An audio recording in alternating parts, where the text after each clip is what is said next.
on this Friday? It's not just Friday, it's Friday Senior. Hello!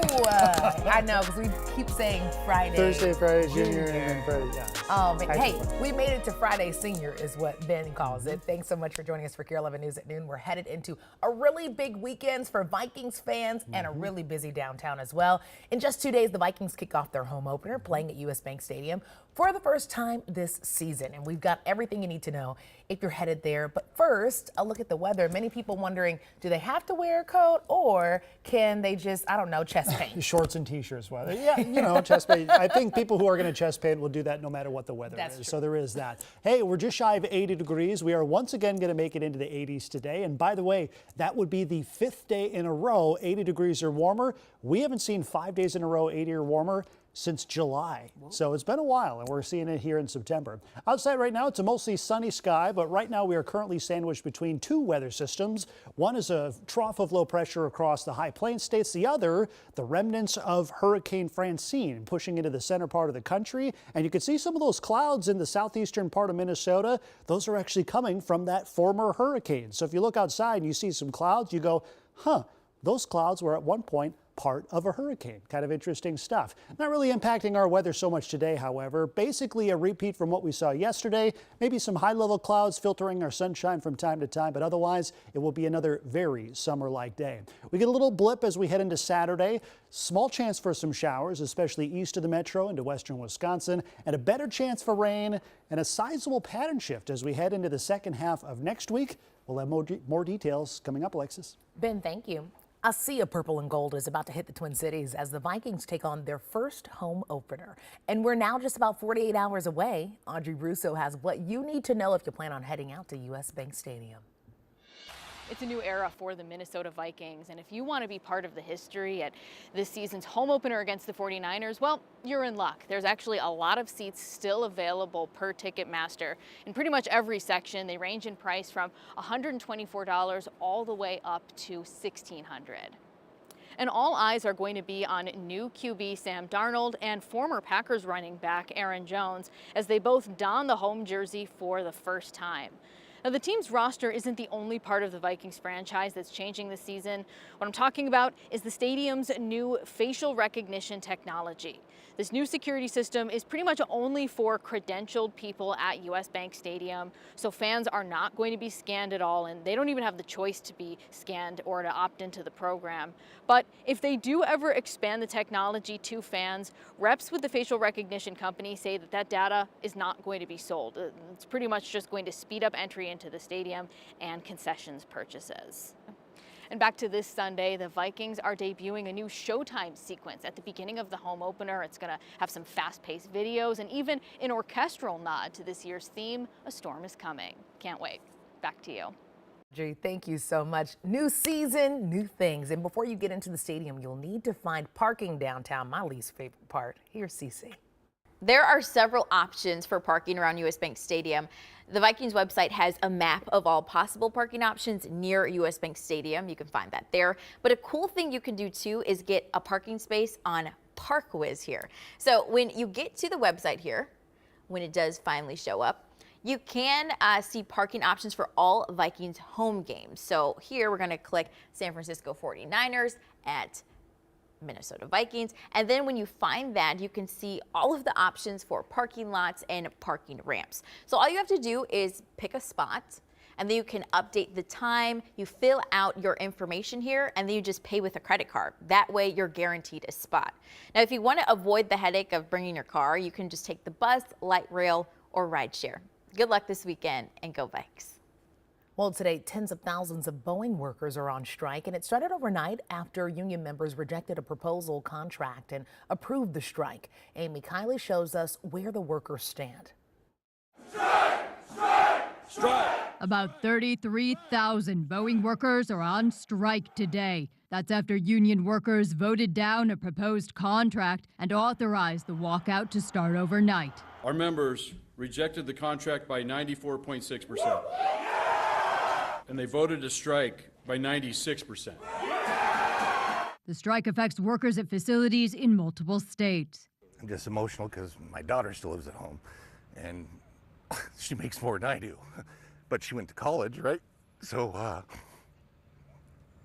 she'll step in for my wife and I, but that's not going to make me sign yes. The rejected contract lists a 25% raise spread out over 4 years.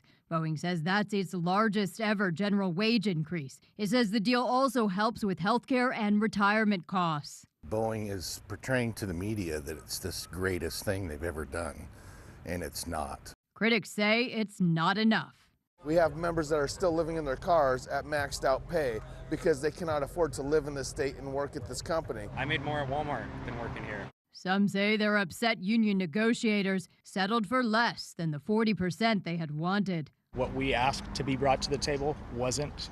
It was actually, it's like I said, it was kind of a slap in the face. I'm Amy Kiley reporting. The chief of the Federal Aviation Administration is expected to testify this month in a Senate hearing on the Boeing probe. In June, the FAA chair testified to another Senate committee, saying his agency was partly responsible for the safety problems. It also says it's holding Boeing accountable through aggressive oversight. Just hours ago, a friend and former classmate of Burnsville officer Matthew Ruge paid tribute to his friend at Minnesota State University Mankato. It comes after thousands gathered to raise money for the two fallen officers and firefighter-paramedic to be honored at a national level. I'm Ian Russell. It's been nearly 7 months since two Burnsville police officers and a firefighter-paramedic lost their lives, and their department is gearing up to honor them in Washington, D.C. Those three will have their names added to national memorials next year, but getting there is expensive, and many of their colleagues want to go. So last night, the Fraternal Order of Police put on a fundraiser in Apple Valley, with proceeds going towards sending those who want to be there, something the FOP president says could be healing for those still struggling. Right now, students at two St. Paul charter schools are back in class after online threats forced them to close yesterday. Now, a 12-year-old girl is in custody. St. Paul police say the girl admitted to posting the threats. However, she did not have the means nor the desire to actually carry it on. Hope Community Academy and Community School of Excellence both canceled classes out of caution.